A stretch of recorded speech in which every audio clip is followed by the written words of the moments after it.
اقدر اسوق لنفسي والاقي اول عميل؟ السؤال ده حلو جدا. وفي مشكله، يعني هو عند ناس كتير وعند اي حد بدأ، كلنا بدأنا بنفس السؤال.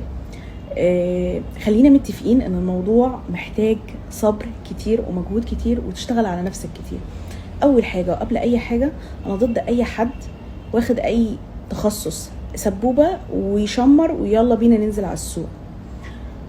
دايما في وجهة نظر بنصحها لأي حد بيتكلم معايا في النقطة دي: ادرس دراسة علمية، خليك مستند على أسس علمية في أي مجال انت هتشتغل فيه، تبقى درسه بشكل كويس.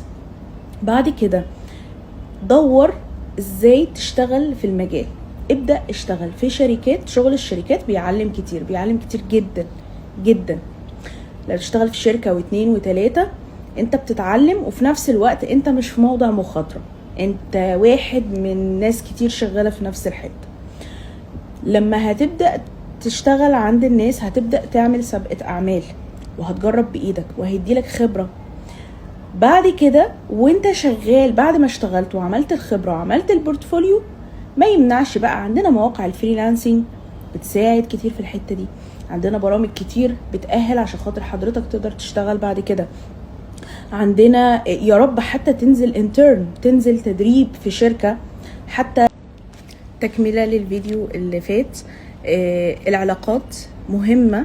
مهم ان انت كل شغل دخلته تطلع فيه بعلاقة كويسة وبفيدباك كويسة عنك.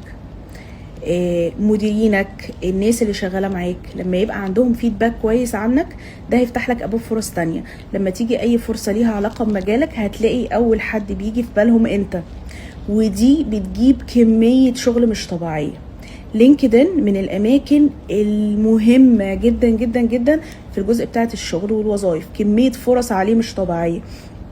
لو انت اهتميت بالاكاونت بتاعك طول الوقت عليه هتلاقي ناس هي اللي بتبعت لك وبتطلب منك المهارة اللي انت بتروج لها على لينكدين. الكلام ده انا مش بقوله كلام وخلاص، الكلام ده انا عايشاه طول الوقت. يعني كمية الفرص اللي مفتوحة ان انت تقدم فيها، كمية الناس اللي بتبعت وتقول لك انا عايزك تشتغل معايا في المهارة الفلانية، احنا محتاجين حد في المهارة الفلانية وكنا محتاجين ان انت تشتغل معاه، هتلاقي الفرص بتفتح. فهو مش، خلينا نقول هي مش وصفة سحرية انا هقدر اديها لحد او نساعد بيها.